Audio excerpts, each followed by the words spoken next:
hope that we can consciously, collectively design a better world has been kind of out of fashion.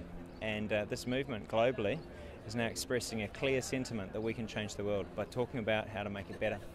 Identifying what fails in it, what the problems are, thinking through how to make it better. So, am I in support of it? This kind of movement transforms the criteria by which we'd evaluate things as being worthwhile. Compared to, say, something like the Big Day Out or any sort of, just like, family camping or whatever, it's been really good. I love the fact that it's drug and alcohol free. That makes our job so much easier. It's been hard because for many years we've been disheartened, we've been discouraged. We've been discouraged by what's happening in the world around us, and we've been discouraged by the fact that many of the people who have been making decisions about our economy and society have not really been listening to people. What they've been listening to is a particular doctrine, a particular economic logic, a particular explanation about how society works and should work. They've been listening to that.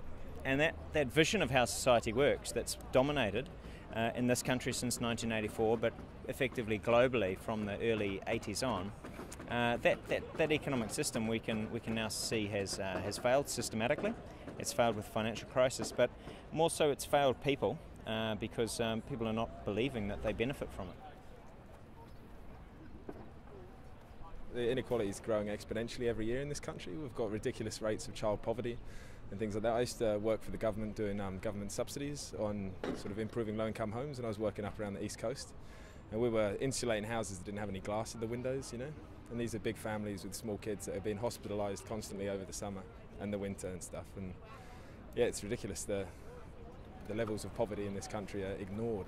This kind of welfare system that's like a bandage on the wound. Hey, what we need to do is prevent the poverty in the first place, rather than keep on trying to address a problem that we've created through a system that feeds itself on the inequality. All we need to know is the world has changed in the past. The world has changed dramatically. There have been revolutions. There have been significant changes in the way that we evaluate things. Capitalism didn't come out of the sky. Capitalism is not inevitable. Capitalism, we're not born capitalist. That's a decision. It was a decision that was made by a collectivity. Maybe not a very democratic decision that was made, but a group of people came together and came to that way of living. And likewise, the radical transformation that took place in the economy, the economic transformations of the 1980s, what we generally called financialisation, the rise in priority of the financial sector, the banking sector and so forth, and then the systematic deregulation of that sector, and which enabled, of course, the trading and collateralised debt obligations and so forth that we saw led to the crisis. Those aren't inevitable or natural. Those are changes that happened. Now, the point is that they were changes driven by a particular logic, and we're saying, well, why can't we change them in different ways? And by that, the movement's not saying, let's go back to some golden age. Rather, let's go forward, learning from the past and learning from the possibilities that the past still entails for us.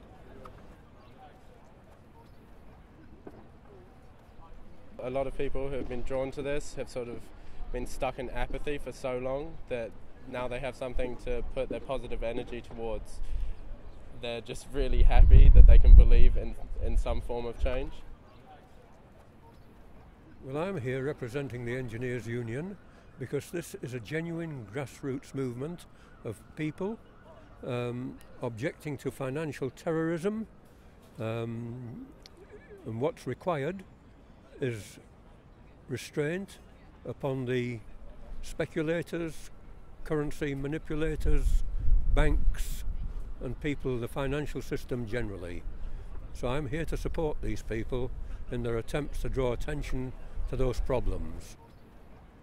I can best sum it up like this, that you have the freedom to drive your car down the road wherever you want, providing that you obey the rules, stick to the left-hand side and don't speed. In other words, restraints are necessary for a civilized world, and those restraints need to be applied to the financial system.